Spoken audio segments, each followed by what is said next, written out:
Boys, welcome back for another episode of Motorsport Republica with special guest, Moto3 star, Jacob Roulstone. Yeah, good to be back. It's been quite a few months since the last one. So, yeah, good to tie it in with being down here at the island. Beautiful. Now, it will be a little bit of a quicker ep because I may have misread a message. And blame it on the Tech 3 media. They're on point. We never make any mistakes here. No. So, anyway, we've got some time. And it's good to see you, mate. You're in your Red Bull gas gear, looking flash. How's everything been, mate? Yeah, it's been quite good. It was super good start to the season. A lot better than myself and the team and all the sponsors and bosses expected, which was good. And yeah, it was quite a tricky patch this last couple rounds, just with trying to fix kind of make that next step, which I adapted to the bike and the tyres quite quick, but then it was that little bit more that you need to do to be back fighting up the front. And yeah, it was a shame in Sachsenring when I think it was my best race to date. I wasn't having the best weekend, but just the Saturday morning did a good session with pace, and then the qualifying wasn't as good. But no, that was a real letdown to be honest, to have that, we'll call it a racing incident with Piqueras, and then. Yeah, that was a big shame. But then, just took all the positives, of course, and then into Silverstone after the summer break, and to finish third day one, and then to kind of be top 5 all weekend. And then, if I could be honest, I made a stupid mistake in the first lap. I just didn't get the best of starts, and I just was rushing. And I made that contact into the last corner with another rider, and then. Yeah, that kind of knocked my confidence a lot. And then having as well a difficult weekend in Austria, that didn't help. And then it kind of went a bit downhill from there. Pretty nasty crash in Aragon. Yep. And then I felt I brought the confidence up a bit again in Misano, and then the second one in Misano. That was kind of the tipping point a little bit. 2 real nasty crashes on the Saturday, and then I've struggled a bit since then. But on the Saturday night in Japan, we had a huge kind of meeting with my crew chief and really all the boys in the team in my side, and we've been able to find some really positive things, which was good. I made I can say myself, probably one of my best starts I have in the race on Sunday, and then all of us fighting for the one bit of tarmac. I came out worse in that, knocked quite far back. But then I felt quite good. I felt the issues that I'd been having were kind of solved, not completely, but it was enough to finish the race with a smile, to be honest, because it was been a real kind of tricky time with kind of having 5 or 6 big crashes in the last few rounds, including Indonesia as well, which was a big one. But feel we're back on the right path, which is good. We are working really hard. We're not just kind of peaking and not doing anything else. I'm wanting to kind of prove it a bit more, because I'm wanting to prove it more than anyone, I think, because since I got signed for next year, it's it looks like I've kind of gone, I'm signed, but not at all. No, it's not in my nature to do that. It's made me hungrier than ever. So gonna push and work even harder for these next rounds. Yeah, nice, man. That's a good way to look at it, and it's only on the up. Like you said, everything's starting to become a little bit more harmonious and feel better. So hopefully this weekend we can see a little bit more. Yeah, I'm hoping it's not.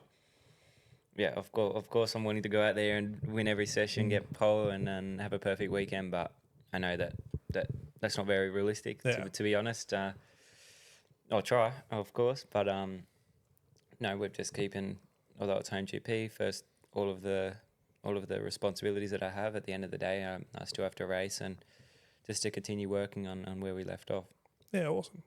It's interesting coming from the start of the year, and the commentators are always like they speak about you a little bit at the start of the year, and then more and more and more and more throughout the races. So you're doing some amazing things, mate. You're there or thereabouts every race consistently, and I think as a rookie that is an amazing achievement. So you've done really well, very impressive. And I think Moto3 has been so much more exciting, hasn't it, boys? Yeah, definitely. Listening and watching Jacob this year, because we feel like we're riding on the bike with you. So Thank you. Yeah, it's good to.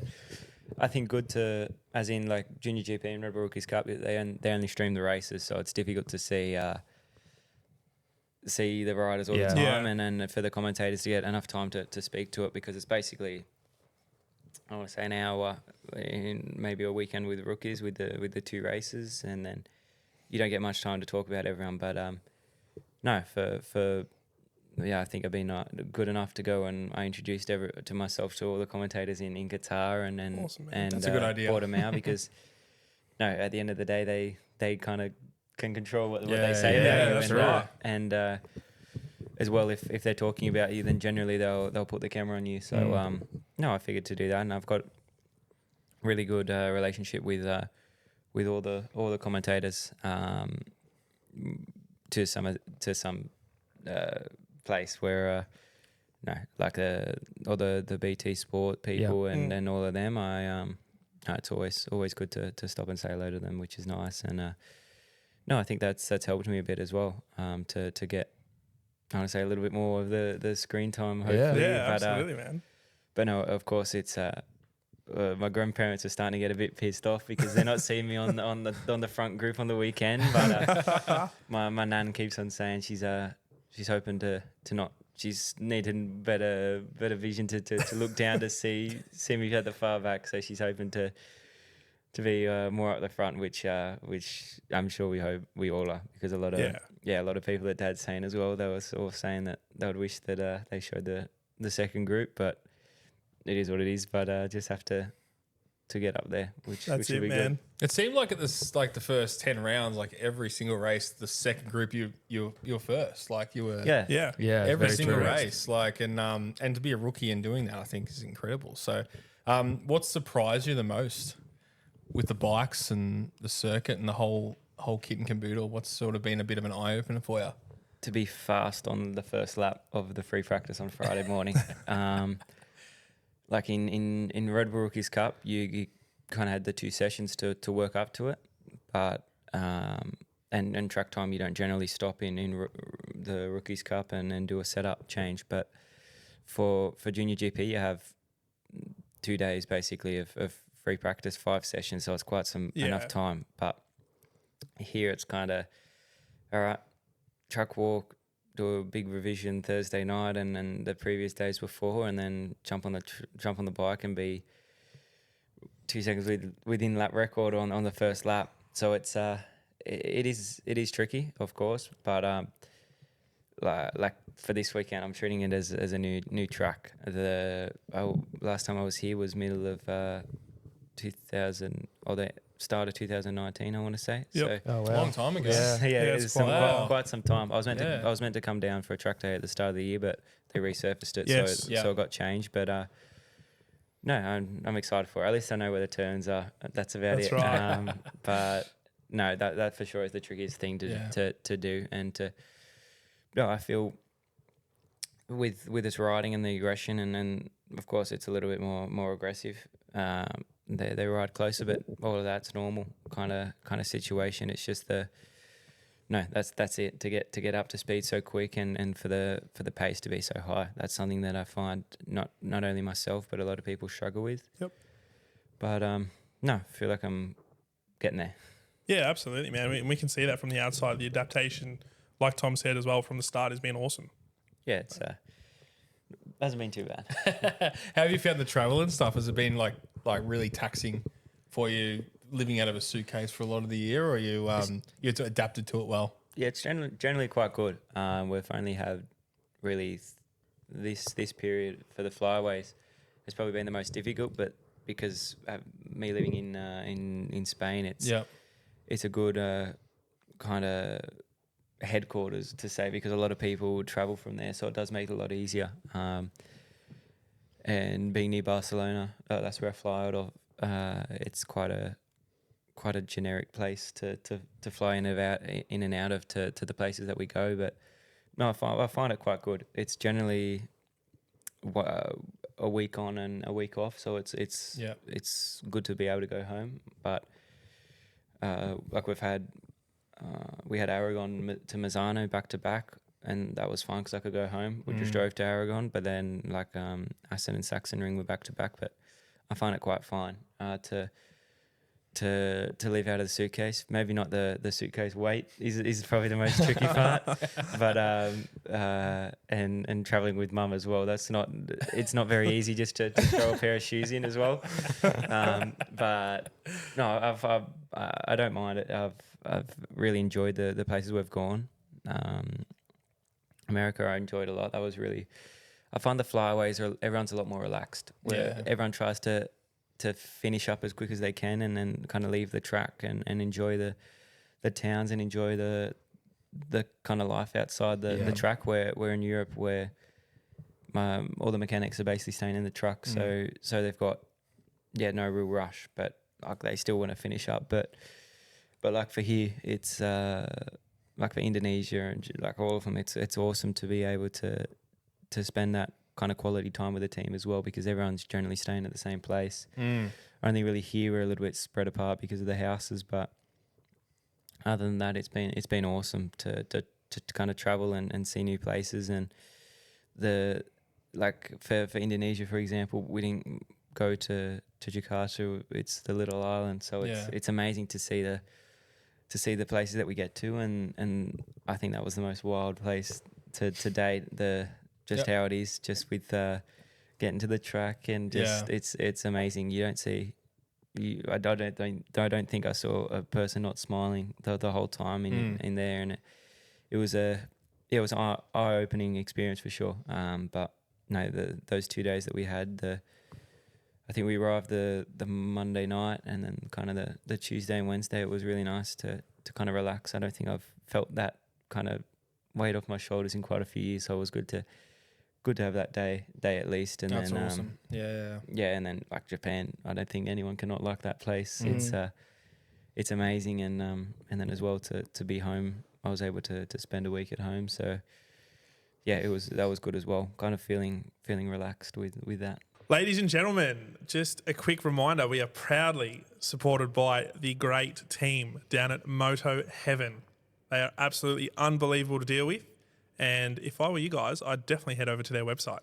Yes, you never pay full recommended retail price at Moto Heaven, and free delivery for any order over $100. 100%. And they've got the best, most usable website in the whole motorcycle industry. Dare I say the world. They got parts finders. You can chuck in any bike you want. If it's a gold KX250 or an R1, you can find anything you want. Helmets, they got everything. Head to motoheaven.com.au where you will get everything that you need. That's a guarantee. Do it. Oh, that's awesome. I heard the after party in Indonesia was pretty wild. Did you end up going to the place where everyone went to, or heard some pretty crazy stories? May have. No comment. No comment. A few Red Bulls done that. I reckon. What? No, it's awesome. I think the media puts a lot of. I'm not too sure the word, but like pressure that these riders have to be, or these sports people have to be focused 100%. But I think it's nice. I don't drink, maybe once for Christmas or something like that. Time. Yeah. But no, not like. I think it's. I know that there was the video of the GP riders going around, but I don't think that there's really nothing wrong with it in my opinion, because it's always just won the race, so he's celebrating, and it's been like it had been tricky time. Like the only GP party that there really is I know that there's America, Jerez in Indonesia, but other than that, there's nothing really. So it's like 3 Sunday nights of the year. It's not a big deal. The hotel man up at the corner of Phillip Island Sunday night goes pretty wild. We're expecting you to be there. But my shout, of course. as always. We'll be attending then. Or Tech 3 now. Yes, here we go. I'll be hosting. But emceeing. But no, like you got to let your hair down though. Of course, we're in this tight bubble. Yeah. And we talked about this last few weeks. The boys, like the personalities have somehow gone out of the sport to a certain extent, especially in Premier class, because no one can do anything. No. You can't say anything. You can't do anything. If you do something wrong, it's the front page news. And like you need to bring that back. I mean, we were talking about the other day. We were watching Hitting the Apex back, and this is like Lorenzo, Simoncelli, like. Pedrosa hated Simoncelli. Simoncelli and Rossi were friends. Rossi hated Stoner. Stoner hated Rossi. Yeah. Like you don't get that now because everyone's too nice. Yeah, everyone's too nice. It is good what Pedro's doing. Yeah. Same thing. He's finally shaking it up a bit. Like it's so exciting because, like, I think I can say it. I'm in it. It got boring MotoGP, to be honest. Yeah. It's I find it more exciting Moto2 and Moto3 because it's 100%. We're young guys. We're egos through the roof, so everyone's wanting to beat everyone, and then I think it's good that he's doing a little bit of that, kind of ruffling the feathers a little bit, and of course, like in my class, I can say that we all basically hate each other, but we don't go over that line, which no one does, but that's why I think like Supercross in America is so exciting because it's the people that hate each other, and they'll show it. They'll show it with a certain pass in a corner, where I think it's a good aspect that has for sure. Yeah. How are you going with the like I find, and we all do. We always talk about this, how aggressive Moto3 is, and like how cutthroat it is. And we spoke about Joel Calso, and like he said to us that if he raced the way if he raced in Australia, he'd be the most aggressive rider. Yeah. And those like little Spanish kids just chuck it up the inside. There's no like Becerras, for instance. We had that incident with him. David Alonso. They just don't. You can see like a good example is Pecco.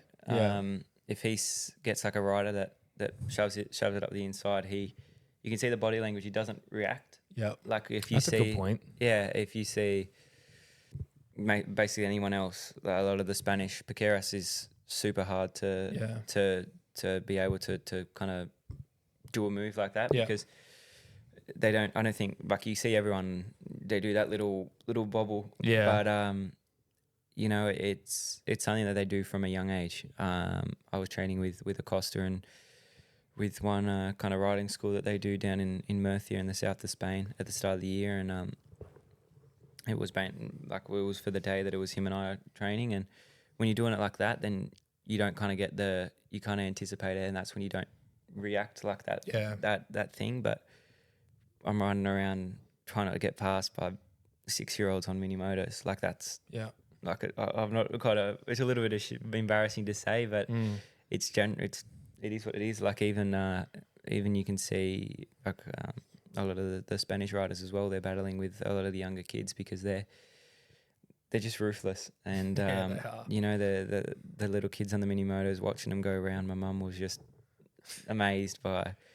It's basically like footy training or soccer training that we have here every Thursday or something like this. They go and do that, and I think it's the same. Like when you're tackling in football, you kind of get tough and like you have that confidence in yourself where that's the exact same on the bike. It's the same with the passes that they do, and they just get brought up doing it, and it is something that we struggle with here in Australia. They're doing it good with the Ovale series that they're doing, but it's that's kind of the only, we don't really have any mini moto, which I think is it. I never did it. I rode once, and I found it impossible, but it's something that would be awesome to bring over here, because it's that's where they kind of get the aggressionness from and all of those riding techniques. Yeah, it's just a different style, isn't it? Like we spoke about this last time we were on the pod, and you can go to a circuit in Spain and just pay an entry fee and start riding your bike. Like there's so many rules and regulations, and it's raining half the time in Melbourne, and they might can it because it's raining as well. They might can it. Yeah, it's I do a lot of motocross and off-road training as well, and if it's raining, then we go to there. But it's the same thing. It is quite similar to here with that aspect. I think that's something that Aussies kind of beat the Europeans in is the not the will to ride, but it doesn't matter what condition. Like you'll like ride anyway. for a track day in or like a motocross track, as I was saying, because it's raining, we'll go there. I'd probably be the only one there. Yeah, wow. And like south of Spain, for those schools that they have, there's a bunch of schools, and sometimes there might be one or two riders that attend in the rain, and I think that's something that we kind of beat them in that aspect, I can say, and kind of like the pure grit that we have. It's something that all us Aussies work hard for on any, or just in general in I think the Aussie life that it's like that. It's if we fall off, we get straight back up, and I won't say that, but you can tell us off camera. Yeah, it's all good. Yeah, it's like even for like the rugby and football aspect, I think we're built tough from a young age. Yeah, you see those soccer players get touched and it's straight down, and probably similar to a Spanish motorbike rider. I'll fill in the gaps. But I'll fill in the gaps. Like I saw a clip from the International Six Day in Europe that literally yesterday, and it's this Aussie guy having this huge off, runs straight to his bike and jumps back on. The bike doesn't start, but he's trying to fix it. And I think that's just what we're brought up to do, basically. Where the Spanish will be searching for the mechanic and then yelling at him. Yeah, that's right. It's always someone else's fault. It's not theirs. But I suppose not only that, you're fighting the position to get there in the first place. Yeah, and we're brought up to kind of not take shit from anyone. Yeah, that's right. We're there to do a job, and we won't let anything get in the way, basically. That's a good point you make. And you see Aussies go into the Premier class or the Superbikes, and I'm not going to say all of them, but a lot of the names you see ended up going into the Premier class and being successful in their own right, or having really long careers. It's not you'd almost say 90% of them. You'd almost say 90% of them, where obviously a lot of Spanish or Italians, because it's flooded. Yeah, that's right. They're going to get weeded out as well, where all the weeding is done in Australia or maybe the lower levels of Europe. So, once you're into the World Championships, that's where they'll stay or they'll fight. They're the toughest ones there. Yeah, like Jack has been in the paddock for quite some time, and he hasn't stopped fighting. I chatted with him in Austria about it's good kind of being in the Red Bull KTM family with him, because we see each other at dinner, breakfast, all the time, and it's kind of out of in the big hospitality that Red Bull have. It's kind of like you zone out, and you can it's kind of like when you walk through the doors. It's you're not at the racetrack, which is good. But no, just speaking with Jack, and like as he said, he's always worked hard, and the opportunity wasn't looking real good, and but no, just for as he is, for being Jack Miller and always nice, always smiling. I think that's, and the kind of grit that he showed has helped him to get that ride, as well as him being a GP race winner. But no, it's everyone's fast in Spain. That's something that's difficult as well. And like with my teammate, he's won everything he's been in. So he's from mini moto to now, it's something that like we're not able to do, because you win the championships here, they mean kind of to the world stage. It's nothing. Yeah, it's not much. But for their championships, they're the championships that are really like the Pre-Moto 3, Moto 4, everything. They're the ones that we're going to. So to be dominating in that does mean that you're probably one of the fastest in the world at your age. Yeah. What are your what's the circuit that surprised you this year? Has there been a circuit you've gone to and you're like, oh fuck, this is a bit shitter than I thought it was, or a circuit you've gone to and I'm like, oh my god, this thing's amazing to ride?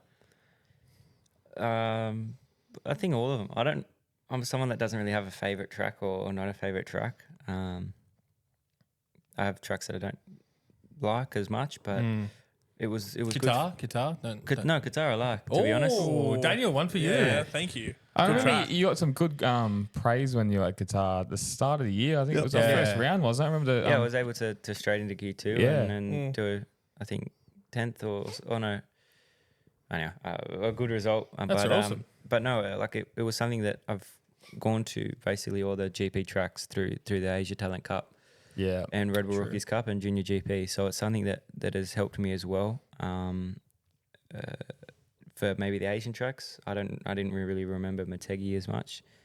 It's and it's a completely different bike. Like we're going probably 5 more seconds faster, which is a huge amount in motorsport. So but no, I love Texas, to be honest. I'm quite a fast, flowy rider, more than the kind of tight shooting corners. Yeah. And the first lap I was like, you do get a bit lost in that track. That and Silverstone were it's a long lap, Texas. It's 2 minutes and 20 seconds. You can almost have a nap halfway through. It's so long.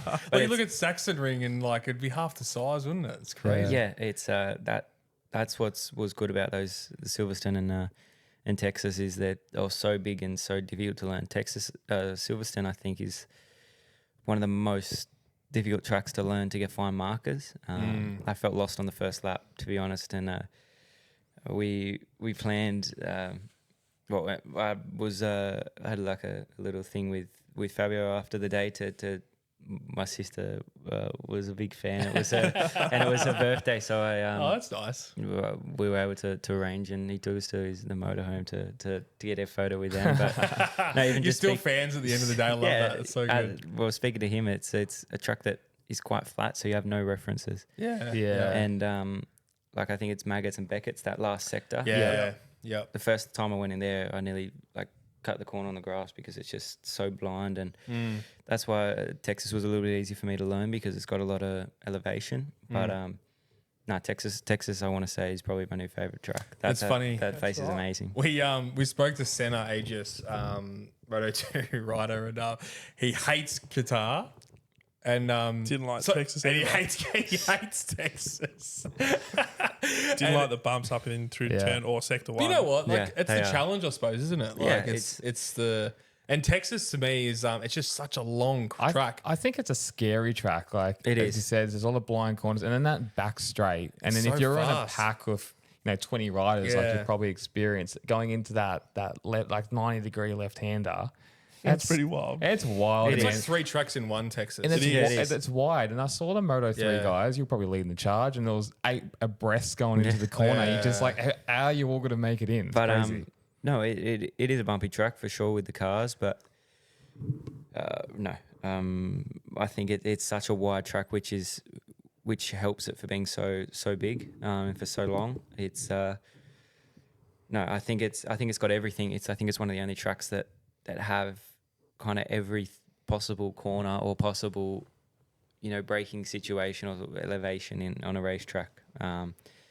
Maybe it just doesn't have a corkscrew like in Aragon or Laguna Seca. But other than that, I think it's got everything, which is awesome. And I think I'm surprised Senna didn't like it because I thought maybe the flat track boys would have liked it a little bit more. But no, like he loves such. I think it's Portimao.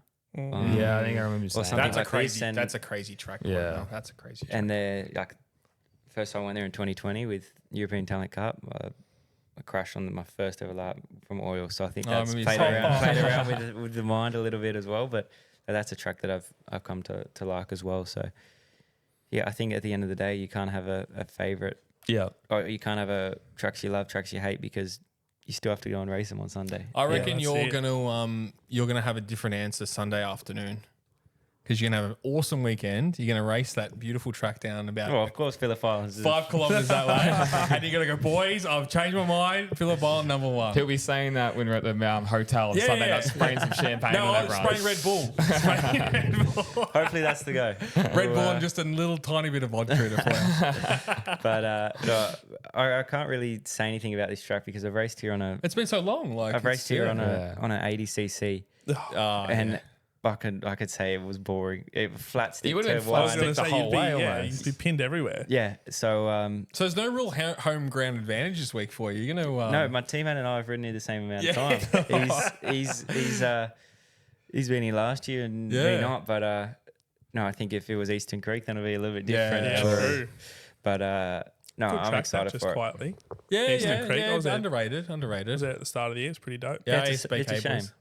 I think if they could get it to GP spec, then I think it would be an awesome place to race, because it's like it's close to the city. It's a nice environment, and but no, I just don't think it's up to the right standards with the safety wise, with the paddock and everything. I think it's amazing. Yeah, the facilities are really, really good. Would be better, wouldn't they? Yeah, they are. And yeah, I know that they're trying to do stuff to the new Wakefield One Raceway, I think it's called. And Yeah, they got on that last round. Yeah. And they're building a new track near the airport, I believe, down in Melbourne. So I didn't know that. Yeah, but, so there's plans that have been granted for that, and there's a lot of talk that it could be the new Grand Prix circuit. So I knew the only issue with the bend is how far it is away, to be honest. Yeah. 'Cause that is the facilities. Has the facilities it's in South Australia as well. At the track. Doesn't have the Talon Bend in the town, there isn't really anything more. Yeah. So I just don't think it would logistically work. But Phillip needs this race though. 100%. Like they don't have V8 supercars anymore that comes out. No. They really need this race for all those businesses to survive as well. Especially it's all right. There's a lot of places that would rely on that as well. So I think they'll do everything possible to keep it here. And we love coming down here. Obviously, it's so good for us. Yeah, it's the whole thing. You know, it's 2 hours from home, and my parents live here, so everyone loves it. Everyone loves it. It's just the weather's the most worst thing. But it's interesting. If we could take this track and move it to somewhere nicer, then everyone would do it. Sunshine Coast, but Wollongong, even better. I wouldn't be mad at that. I can stay at Nonna's house. Yeah. But no, I think it's good. They're starting to get some more tracks in Australia, which is good. And I think as well at Marulan, they just have the small track there, but I think the same guy owns Wakefield Park. So I knew that he was end of 22 that he was wanting to build like a 7K track, so a proper GP spec. Wow, that's cool. So that's a long track. Yeah, I'm sure it would be like the Bend. They would have the 7K, but then maybe like the 5K race circuit. But I think it's good. It's a shame that the in Nowra, which is near Wollongong, they had a full motorsport complex there, but then because of a plant, they weren't able to do something like this. So that was a big shame. Typical. Well, okay, I'll give you an idea. Near my house in Diamond Creek up in Melbourne, they were going to duplicate the track so it'd be so much easier for the trains to come through. Yeah? They couldn't put the duplicate tracks because they found an endangered butterfly next to the track, so they couldn't excavate it, and the whole plan went to the shit. That's the lefties for you, though, isn't it, Jim? Yeah, it is. Greenies. That's the greenies, yeah. Bloody hell. So what was it? So what was it again, Jacob? Sorry, they couldn't build it. I think it was a bush or something. I'm not too sure. But no, it was a shame. My grandfather who races like Mini Coupes, awesome. That's cool. He was pushing for it a lot, and my mum down at that time we owned a chicken restaurant, like a fast food restaurant, but it was just like a normal sit down restaurant, and we were pushing for it a lot because it was an awesome area, and it was a huge place that they had I think it was like a flat track, a car speedway, 2 or 3 motocross tracks, and I think a kart track and a big track. So it was going to be a proper motorsport complex, but no, that's a shame. Really big shame. Yeah. Yeah, because it's a it's a cool town, and no, it's a shame, which is what it is. But no, hopefully we can get some more tracks and kart tracks up and running. So Jacob, when you're not riding motorcycles, not training, what do you do to de-stress? What are you doing different? Are you playing video games? Are you just watching movies? What's the do over there when you're in Spain? It's generally, I find it to work on my training bikes is something that I enjoy. Yeah. Even if it's me doing a 20-minute job and turning it into 2 hours because tinker around and do other things. That's just something that I enjoy. Nice. But no, like whenever I'm back here, there's the availability to go like properly like mountain biking with a bunch of mates. Like I just like bikes in general and sport. Or even if it's water sports in summer, going on mates' boats and on their jet skis. It's something that I love. It's I kind of grew up around the ocean and kind of in a valley, so countryside and an ocean side. So I was lucky to grow up there, and it's something that I love. Anything. I used to like playing video games with some mates, but I get a little bit bored now when I do it. I have a little steering wheel simulator thing that I get an hour or two enjoyment. But no, it's just anything with bikes. To be honest, I find it difficult to kind of zone out. Yeah, that's why in Indonesia, like I said before, is something that I really felt relaxed because I couldn't do anything really. I couldn't do anything with bikes. So no, it's I think it's in my blood, bikes and two wheels and four wheels as well. It's just anything that I can get my hands on is awesome. Addicted. I like it. That's cool. And you keep up with the motocross, supercross stuff? You're obviously into all that stuff? Yeah, quite a bit. I'm originally a motocross rider, so it's in my blood as well, I think, anything. And no, I do it a lot for training. So I do probably more flat track because of just the risk. And then what do you ride for training? Just a gas 250 for the moment. Next year I just ride the same for motocross and flat track, but it's a bit difficult to get a good flat track set up bike and motocross. But next year I'm able to have the range and the availability with the bike. So I love motocross in winter and the summer break. I think it's the most physical training that we can do besides riding a proper race bike. So I love it. I'm always watching the supercross and motocross races in America, and it's not a bad time for it to be in when I'm in Spain. So no, it's something that Mum and I sometimes sit down and watch it, and it's good. Watch the Lawrence boys. Yeah, they're amazing. I find them really, really cool. I've never met them, which is a shame, but I'm sure something will happen because being with Red Bull together, and as well with 100% the Goggle and Glasses company. Yeah. Mark, the guy from there, is for sure would be interested in trying something. I think next year between Argentina and Texas race, there's a Supercross in New York or somewhere. So I'll for sure beg mum to come with me and to fly out there and to experience that. Surely Red Bull will be able to hook you up with that one. We'll try. I'm quite low on the Red Bull ladder at the moment. We'll get you out there. We'll get you out there. With 100%, they've already said that they can get me some passes or tickets. So that'll be amazing. Sweet. Yeah. You been to the Performance Centre? Yeah. What's it like? That's incredible. Yeah, it seems wild. It's a place that when you're there, you want to train and you want to kind of destroy your body in that sense. It's an amazing place, and it's very discreet. Like you could drive past it and there's not a single logo. Wow. There's a tiny little plaque. There's a tiny little plaque at the front door that says Athlete Performance Centre. That's it. And then when you enter, it's like heaven. It's amazing. The facilities that they have there is incredible. And I've been there twice already this year at the start of the season, and then after Austria when we had a little break. Yep. Just drove down there. So no, it's amazing facilities and the opportunities that they give us athletes. And yeah, as well to go and visit the headquarters, I was able to do that in the start of the season. That's like nothing as well. Like it's very low key. If you drive past it, you would have no clue that it's there. Yeah, wow.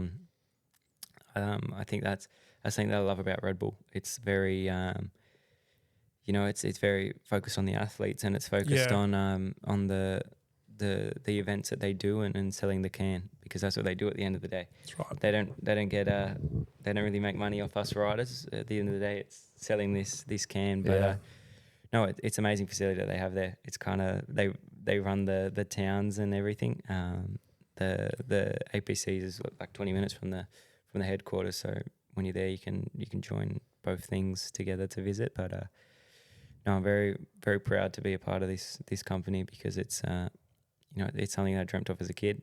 It's got to be the number one sponsor in the world. Yeah, by far. It's who you'd want to be with, absolutely. Yeah, to wake up and to put a hat on that says Red Bull or put a helmet on when training, it brings a smile to my face for sure. It's wicked, man. But, at the end of the day, it's a brand that wants the top athletes on. Just because I've signed with them for this year, for next year, doesn't mean it's secure in the future. So it's they're like a yearly contract base basically. So all the time you have to be performing well, which is great. Yeah, no, it's wicked, man. If you keep doing what you're doing, I'm sure we'll see you in those Red Bull colours for a long time to come. It's absolutely. It's such a cool brand because you think of Red Bull now and they've positioned themselves where you think of almost elite athletes before you almost do the drink. $1,000,000%. Crazy. It's crazy how they've done that. The best marketing in the world. I mean, like, what they do is incredible. And you're right. It's one product. They sell one product. They sell a can. They don't they don't like the hats that we wear. They don't get money off that. No, it's they're super strict on that or the uniform. Like my parents can't even wear a hat or a t-shirt. Wow. It's amazing, isn't it? But that's what I like. It's kind of like the exclusiveness. Yeah, you're in the clique. It's good for that sense. And like, you think of any sport that Red Bull isn't in, and it's incredible. Like they do. They're in AFL now as well. They do everything. Yeah. I think there's even ping pong athletes at a Red Bull. Like everything that you can imagine. It's. I think there's 800 athletes at the moment. So, but you think about all the years that they've been around, and like it's for sure mountain biking and that they've been and skating and everything like that. They've been here for years, but no, like I think every sport that you can think of, there'll be a Red Bull. God, they got their own bloody Formula One team. Like it's just a pinnacle. And that's the thing with Formula One. Like they've got their own team, and they're realistically their only privateer team that has like won the championship in a long time. So then they're dominating. Not so much this year, but we'll see what happens. But it's crazy. So what are you looking forward to this weekend? Getting out practice one. Number one on time sheets, long run. Tyres are flawless. Fast, flowy track. It'll suit you well. It's no, I've got no expectation for this weekend for sure. It's something that I'm just going to do as I've been doing. But no, I think the best thing is to perform for your country, in front of your country, at your country. Like it's at a world stage to have the GP World Championship here is awesome. And for my family and friends that have never seen me race in person, really, for them to visit and to see will be good as well. I don't think I'll stop smiling the whole weekend, to be honest. It's wicked. Yeah, just hope the weather plays out in a good way. Yeah, that's it. Yeah, today it'll it's beautiful. It'll be all right. No, Friday and I think Saturday morning it was meant to be 4 degrees on track that my crew chief said. So. We're praying. We're praying it holds out. Yeah. Did you hold your breath over the bridge? No, I didn't know that was a thing. That's a trick. You better go back over the Zavo. But I've got the ride tomorrow morning, so make sure you hold your breath. That's a Republica trademark. Yeah. So I'm excited for that as well. Yeah, it'd be cool. That's really cool. I think they've got 500 riders. I heard, so that's amazing for all the fans to be here. What are you riding? A gas. I think it's the 700 supermoto that they have. Cool. That's sick. So, that's pretty cool. Yeah, it is cool. Yeah. Come over the bridge on one wheel. No, even Senna asked if we could. He asked Mike Webb. We're doing a spokes thing. I think it was this morning or this afternoon, and asked what it's like to do a burnout, and it's 10K fined apparently if you do a burnout. Wow! So So no, hopefully we'll pay it. We'll put it. I don't know about that, Tom. We can put a bit of wood down and do it. So. But no, I think it'll be awesome. I don't think it's something that they can control with all that. Everyone's enjoying. I don't think they're doing anything wrong. We're just enjoying. We're having an awesome time, and like bringing more Aussie viewers to the sport. That's good. And to have like 500 people on bikes is a lot of people. Yep.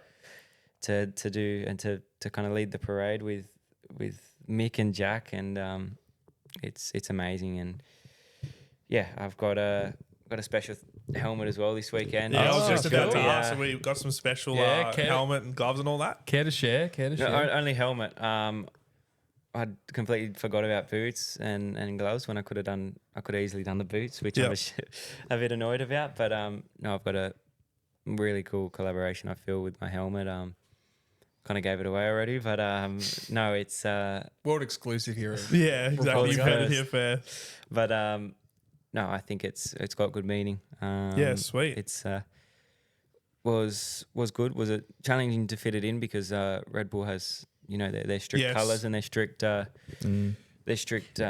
appearance, which I like that they want to keep everything the same. But no, we've done the best I can with the painter and Red Bull and NHK, my helmet company, and it's special for me. I'm a bit annoyed that I only thought about the boots now because that's something that I'm going to regret. But no, I'll jump on straight with the A-Star people and see what they can do.